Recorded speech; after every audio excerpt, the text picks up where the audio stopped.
नमस्कार दोस्तों। हमारे दर्शकों में से मतलब आप लोगों में से बहुत सारे ऐसे लोग हैं जो कि तैयारी भी कर रहे होंगे विभिन्न प्रतियोगिता परीक्षाओं की, खास करके सिविल सर्विसेज की। और हाल में बीपीएससी एग्ज़ाम भी होने वाला है।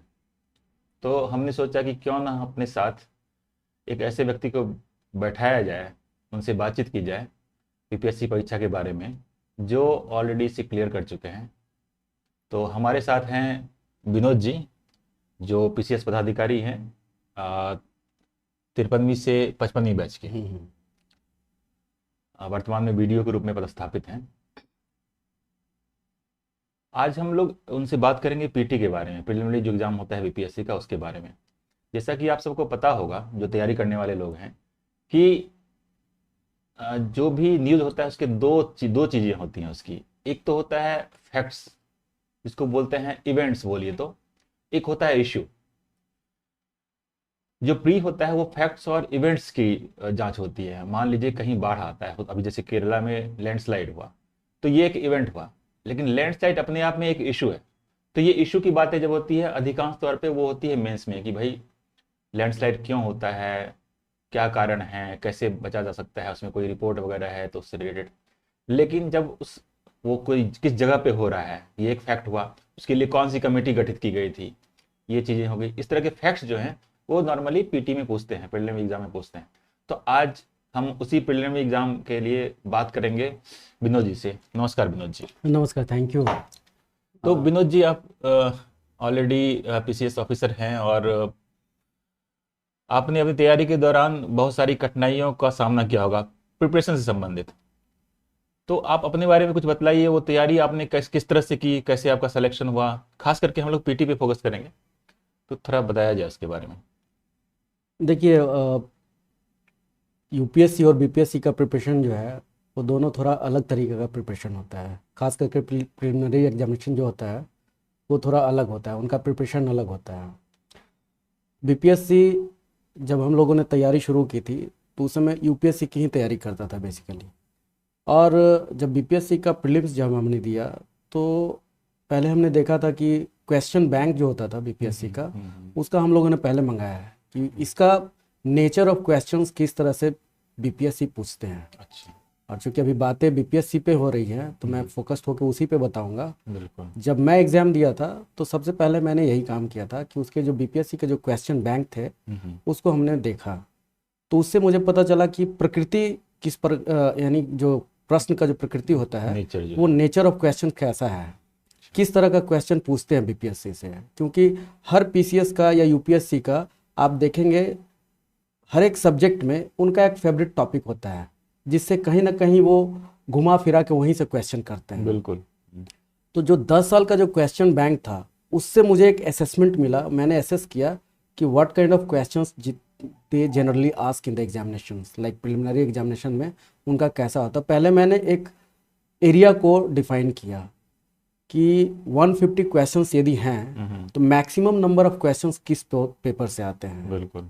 तो हमने देखा हाँ किस सब्जेक्ट से आते हैं। तो उस समय मैं जब एग्ज़ाम दिया था मैंने उस समय, तो मैंने देखा कि हिस्ट्री जो है, हिस्ट्री से ज़्यादा क्वेश्चंस उनका था।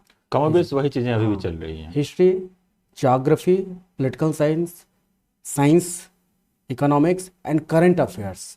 Current affairs plays a very significant role in preliminary examination. Like कि देखिए होता क्या है कि प्रिलिमिनरी एग्जामिनेशन एक ऐसा एग्जामिनेशन है जिसमें जो क्वेश्चन सभी लोग जान रहे हैं उस क्वेश्चन को आपको मिस नहीं करना है। बिल्कुल। यदि उस क्वेश्चन को आपने मिस किया तो that means you are somewhere out of race. क्योंकि एक एक नंबर पे आपका जो रैंक होता है वो बहुत आगे पीछे होता है, ठीक है ना।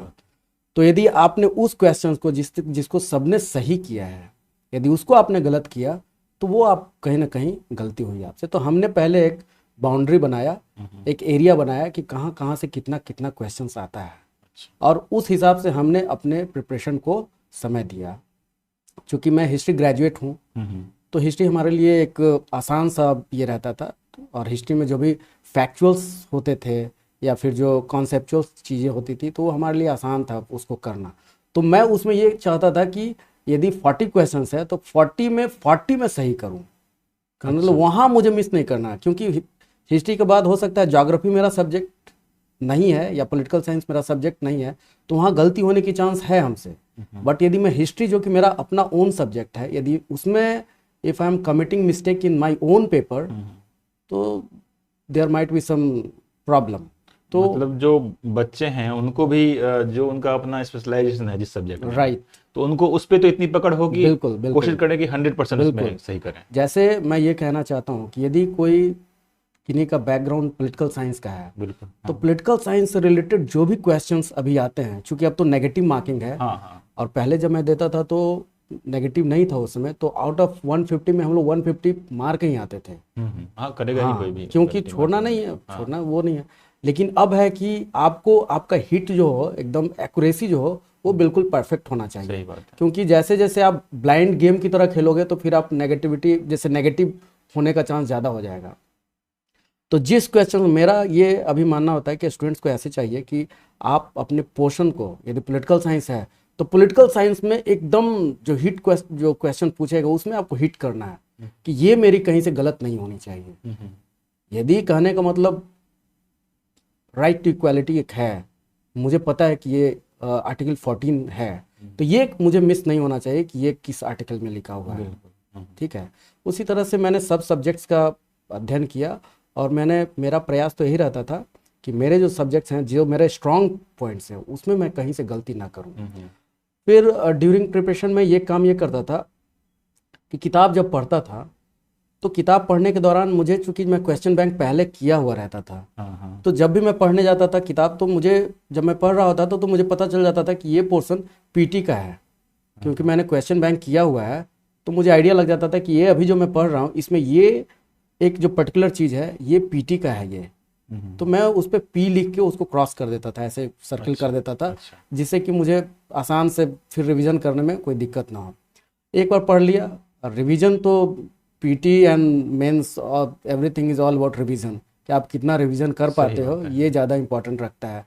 आप कितना जान रहे हो, इससे ज़्यादा इंपॉर्टेंट है कि आप जितना जो जान रहे हो उसका कितनी बार आप रिवीजन कर रहे हो। बिल्कुल। तो वो मैं करता था, और मैं नोट्स बनाता था।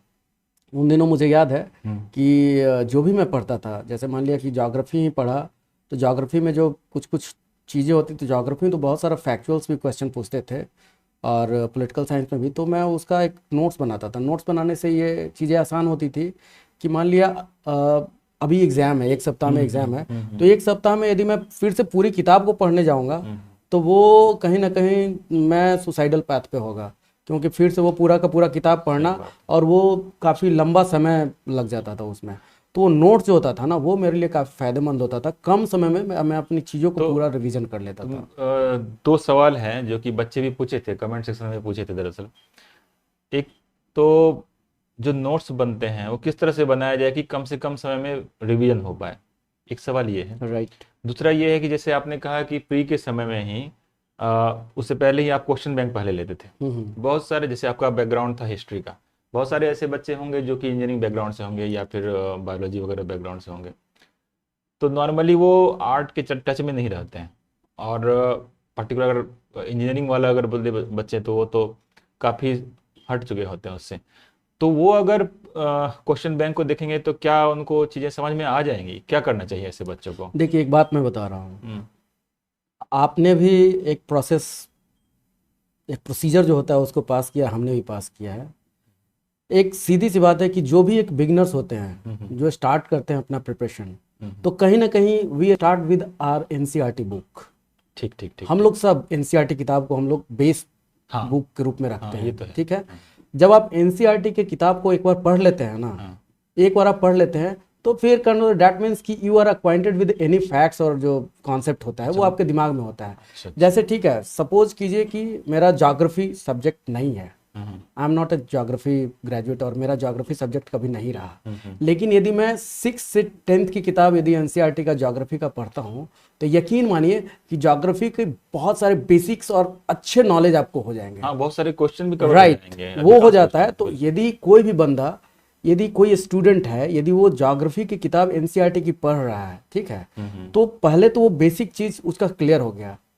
मान लिया कोई भी चीज है, यदि ओरिजिन ऑफ अर्थ है तो उसको क्लियर हो गया, ठीक है ना, टेक्टोनिक मूवमेंट है तो वो क्लियर हो गया, ठीक है, रिवर्स है, तो वो क्लियर हो गया कि ये ऐसे ऐसे बिल्कुल। है। अब उसके बाद जब वो क्वेश्चन पेपर पढ़ता है, सही ठीक है सही। ना, अभी मैं ये नहीं कह रहा हूँ कि आप अपर हायर लेवल की किताब पढ़ो, पहले आप जब बेसिक जब एनसीईआरटी की किताब पढ़ते हो, उसके बाद जब क्वेश्चन पेपर को उठाते हो, क्वेश्चन बैंक उठाते हो, उस समय आपको आइडिया आ जाता है कि अरे यार ये तो चीज़ें मैं पढ़ रखा हूँ, बिल्कुल। ठीक है ना। हाँ हाँ हाँ। तो कहीं ना कहीं आपके दिमाग में होता है कि नहीं, ये अब तो आपको दोनों चीज़ आइडिया हो गया, एक तो आपको कॉन्सेप्ट क्लियर है, हाँ, ज्योग्राफी subject बेसिक क्या आपने पढ़ पढ़ लिया है, और उसके बाद इधर आप क्वेश्चन बैंक बना रहे हैं, तो कहीं ना कहीं आपके दिमाग में आ जाए कि अरे यार ये चीज़ मैंने पढ़ रखा है। और बाकी इसके अलावा जो भी लड़का होता है तो कहीं ना कहीं किसी कोचिंग से जुड़ा होता है, या कोई मटेरियल कहीं का उठाता है, तो जब उसके बाद आप उसको पढ़ते हैं ना, तो एक अलग एज मिलता है, क्योंकि सही। आपके पास एक क्वेश्चंस बैंक जो होता है, क्वेश्चन बैंक्स जिसको आपने पढ़ा है, एनसीईआरटी किताब आपने पढ़ा है,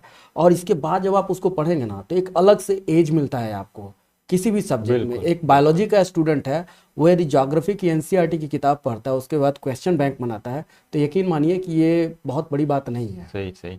और दूसरा जो सवाल था वो कैसे किस तरह से, मान लीजिए नेगेटिव मार्किंग एक तो आ गया है, राइट। नई चीज़ें ये है, नोट्स बनाने का मैं बात कर रहा था, तो नोट्स जो है वो कैसे बने कि कम से कम समय में रिवीजन हो जाए, राइट आप कैसे करते थे? Right right right.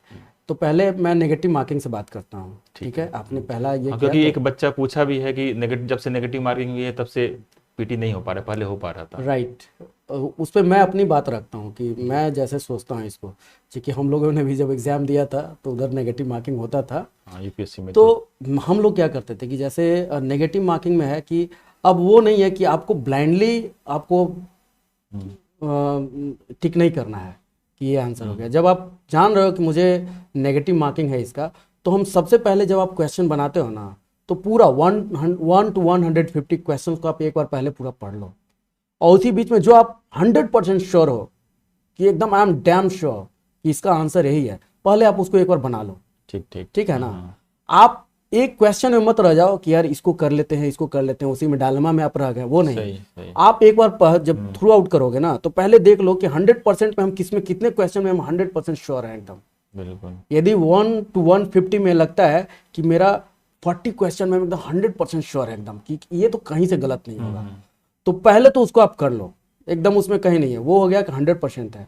लेकिन यदि आपको 50-50 लग रहा है तो उस क्वेश्चन को सर्कल कर लो। ठीक है। आप जब सेकेंड बार उसको रिवाइज करोगे तो उसमें पता लग जाएगा कि कहीं ना कहीं अब हम लोग को ये सेकेंड वाले में, मान लिया कि अब हमने सर्कल कर दिया, तो अब हम उस पर दिमाग लगाएंगे कि अब इसमें दो ऑप्शन मेरे पास आ रहा है, या तो ये सही है या ये सही है, ठीक है ना। उसमें हम रिस्क ले सकते हैं। सही। 50-50 का चांस है उसमें, प्रोबेबिलिटी तो है 50-50 का, तो उसमें हम फिर जाएंगे। उसके बाद फिर यदि लगता है कि और कुछ क्वेश्चंस है, हाँ, जिस क्वेश्चंस में आप डेड श्योर का मतलब जिस क्वेश्चन में आपको लगता है कि ब्लाइंड हो, तो मुझे लगता है स्टूडेंट्स को जो होंगे, मैं यही कहूंगा कि उस पर रिस्क लेना थोड़ा डिफिकल्ट होगा, क्योंकि वो ऐसे में आपके नेगेटिव होने के चांस ज़्यादा है। मतलब मान लीजिए आपका लग रहा है कि टोटल 60-70% के आसपास अगर हो रहा है, फिर आप ब्लाइंड मत खेलो ना। राइट। देखिए एक बात मैं बता रहा हूँ, एक नंबर जो होता है ना, 1 सिंगल मार्क्स, वो आपको आउट करने के लिए काफ़ी होता है। बिल्कुल ठीक होता है। सही बात। आप ह्यूज मार्जिन से इन तो हो जाते हो, लेकिन एक नंबर से आप आउट हो जाते हो, ठीक है ना। तो वैसी परिस्थिति में मुझे लगता है कि जिस क्वेश्चन पे आप 100% श्योर हो, पहले उसको करो, उसके बाद 50-50 जिसमें है उसको आप करो, और उसके बाद जब जिसमें आपको लगे कि नो मुझे इसमें कुछ पता नहीं चल रहा है, इसका हेड एंड टेल नहीं पता चल रहा है, तो मेरा बस ये सजेशन होगा कि आप भाई उसको स्किप करो। सही। उसको स्किप करो। और क्या प्रैक्टिस करने से इसमें फायदा हो सकता है क्या? बिल्कुल बिल्कुल। हम लोग तो बचपन से पढ़े हैं कि practice makes a man perfect, ठीक है ना। तो ये यहाँ भी एप्लीकेबल है। आप एक बात मैं बता रहा हूँ, आप शूटिंग में रहते हो, तो बिना शूटिंग प्रैक्टिस किए हुए सीधे यदि आपको कोई उतार दिया जाए तो वहाँ हम लोग फेल कर जाएंगे। कहीं भी, हाँ। तो इसमें भी वही चीज़ है, आप कितना प्रैक्टिस कर रहे हो, दिस इज रियली वेरी और इंपॉर्टेंट। प्रैक्टिस के समय बिल्कुल रियल टाइम प्रैक्टिस। राइट, एकदम रियल टाइम। जैसे आप एग्जाम में करते एकदम हो वैसे। आप जैसे होता है ना कि 1 महीना पहले या जो भी हो टाइम बना लें, और जिस दिन आप प्रैक्टिस करने बैठ रहे हो एकदम विदाउट एनी डिस्टर्बेंस अपने कमरे में हो जाओ, और वो जो 2 आवर्स और 3 आवर्स होता है, तो that should be particularly on your question paper, कि हमें अभी कुछ नहीं करना, और अपने टाइमिंग के साथ एकदम बिल्कुल कि आप एग्जाम दे रहे हो, ठीक है ना, और उसका इवैल्यूएशन भी उसी तरीके से। और स्ट्रेटजी शुड बी सेम, जैसे कि हम लोग नेगेटिव मार्किंग को जैसे ध्यान रखते हैं। राइट, एकदम कि जो क्वेश्चन है एकदम उसको पहले आप वही फॉलो करो, जो आपकी स्ट्रेटजी हो उसको आप वहीं पे उतारो, ताकि उसको आप एग्जामिनेशन जो डी डे आपको होगा उसमें आप एज इट इज काम कर सको। सही। ये चीज रहेगा तो ठीक है, नहीं तो फिर होता क्या है ना कि आप अभी यहाँ कुछ कर रहे हो तो वहां जाओगे, थोड़ा आदमी उसमें ज्यादा प्रेशर होता है। जब आप एग्जामिनेशन हॉल में होते हो ना Obviously। तो बहुत ज्यादा प्रेशर होता है। तो उस प्रेशर को हैंडल करने के लिए बेहतर है कि आप पहले से प्रैक्टिस करो। तो प्रैक्टिस करोगे तो प्रेशर कम हो जाएगा वहाँ पे। आप जितना यहाँ पढ़ोगे वहाँ प्रेशर कम होगा। ये बात Obviously, तो हाँ, हाँ ये है। बिल्कुल।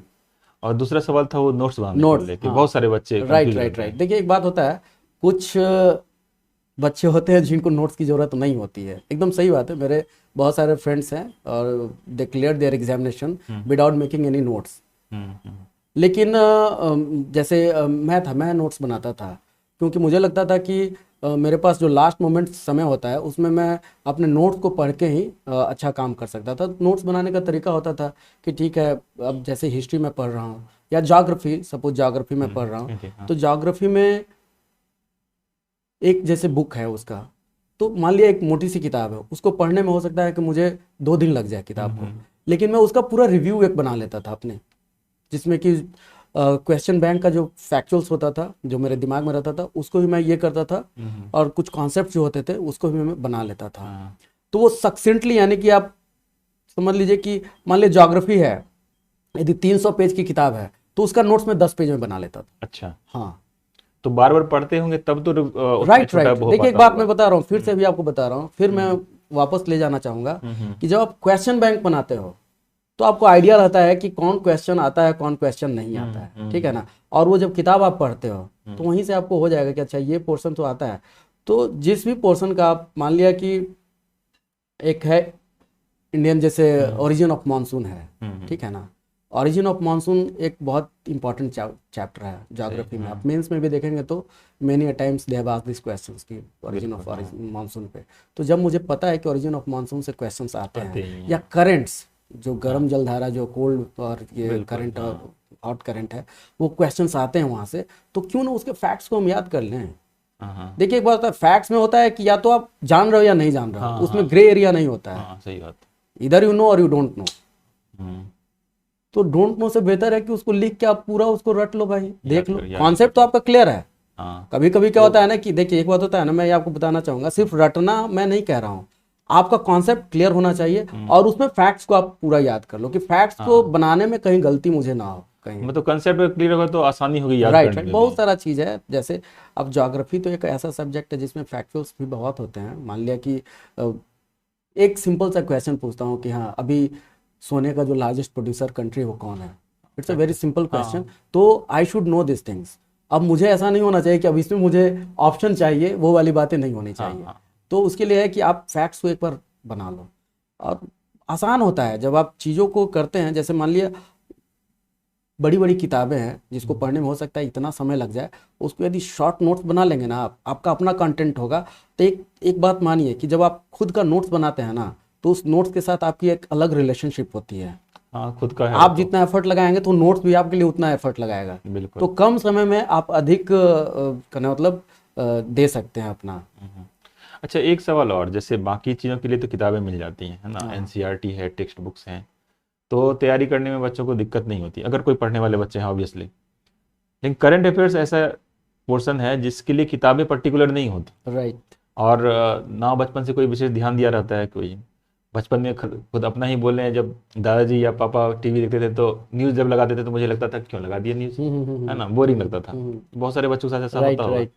तो ऐसी स्थिति में जब तैयारी करने के लिए आते हैं तो वो तो बिल्कुल नई चीज़ें लगती हैं उसकी, और उसके लिए कोई टेक्स्ट बुक भी नहीं है, तो उसकी तैयारी कैसे की जाए। देखिए एक बात बता रहे हैं, अभी जब आप जो भी तैयारी करते हैं, या मैं भी तैयारी करता था, तो बताया जाता था कि हाँ न्यूज़पेपर पढ़ लो, करंट्स मैगजीन्स पढ़ लो, ढेर सारी, चूँकि the market is full of books और मटेरियल्स, बहुत सारे हैं। और वैसी स्थिति में एक सही प्रमाणिक जो ऑथेंटिक बुक है या मैगजीन्स है उसकी पहचान करना भी एक बड़ी है। तो इतने मार्केट्स में भरे हुए हैं ना कि आपको एक मैगजीन उठाना इट्स रियली वेरी डिफिकल्ट, वो है। तो वैसी परिस्थिति में जो, अब मान लिया न्यूज़पेपर की ही बात बोलते हैं कि लोग बोलते हैं कि हिंदू पढ़ो, अलग अलग चीज़ें, लेकिन हिंदू तो पढ़ो, लेकिन हिंदू में क्या पढ़ो।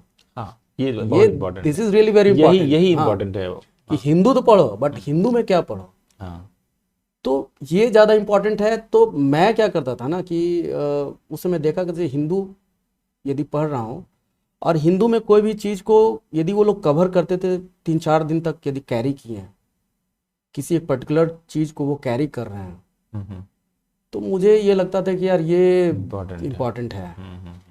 यदि एक बार आया, अब मान लिया बहुत सारे न्यूज़ होते हैं तो सबको पढ़ने की जरूरत नहीं है, लेकिन जब आप प्रिपरेशन कर रहे हो और जब आप क्वेश्चन बैंक बनाते हो तो कहीं ना कहीं आपके दिमाग में ये बातें आ जाती है कि what kind of question they ask in the current event.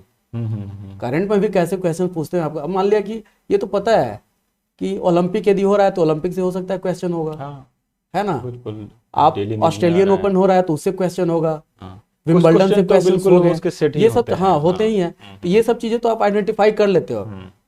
लेकिन बहुत सारा चीज़ होता है, जैसे मान लिया कि अब एक हिंदू में टॉपिक आया यूनिफॉर्म सिविल कोड, यदि आया टॉपिक, उन्होंने कवर किया उसको और पता चला कि उस पर 3-4 डिबेट हो चुका है उसमें लगातार। That means this is really very important from the examination point of view, not even for preliminary but mains also.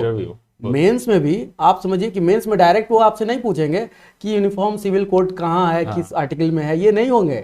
वो को रिलेट करेंगे, कोई इंसिडेंट होगा, मान लिया कोई इंसिडेंट हुआ हमारे समाज में, तो वो उससे रिलेट करके पूछेंगे कि क्या यूनिफॉर्म सिविल कोड हमारे समाज में एक जरूरत है, क्या होना चाहिए, या फिर मुस्लिम पर्सनल लॉ या हिंदू मैरिज एक्ट, ये सब अलग अलग जो चल रहे हैं।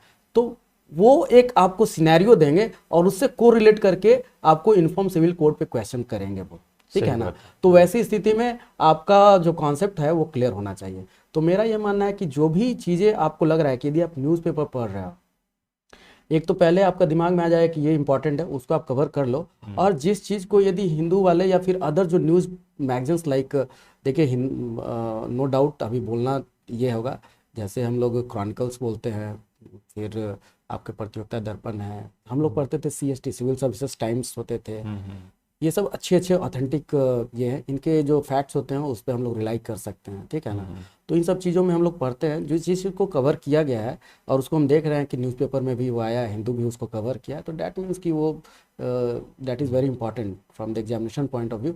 तो उसको आप पूरा कवर कर लें, उसको पूरा कवर लें दोनों पॉइंट से, आप मेंस के पॉइंट से भी कवर करें और प्रीलिम्स के पॉइंट से भी कवर करें, मतलब एक कॉम्प्रिहेंसिव स्टडी हो। बिल्कुल। तो UPSC and BPSC it is all about comprehensive. यदि आप सिर्फ वन साइड लेके आप चल रहे हैं तो that means you are on suicidal path. यदि आपको लगता है कि हम सिर्फ एक बार प्रिलिमिनरी एग्जामिनेशन का तैयारी करें और फिर एक बार मेंस का, तो नहीं, ऐसा नहीं होता है।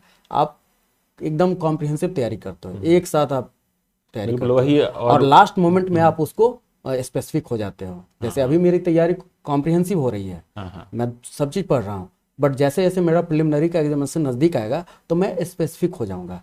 जैसे मैं प्रिलिमिनरी स्पेसिफिक हो जाऊंगा, मैं सिर्फ प्रिलिमिनरी वाली चीज़ें पढ़ूंगा। सेट बनाए, राइट, हाँ, राइट, टेस्ट पेपर दिए। अच्छा, राइट।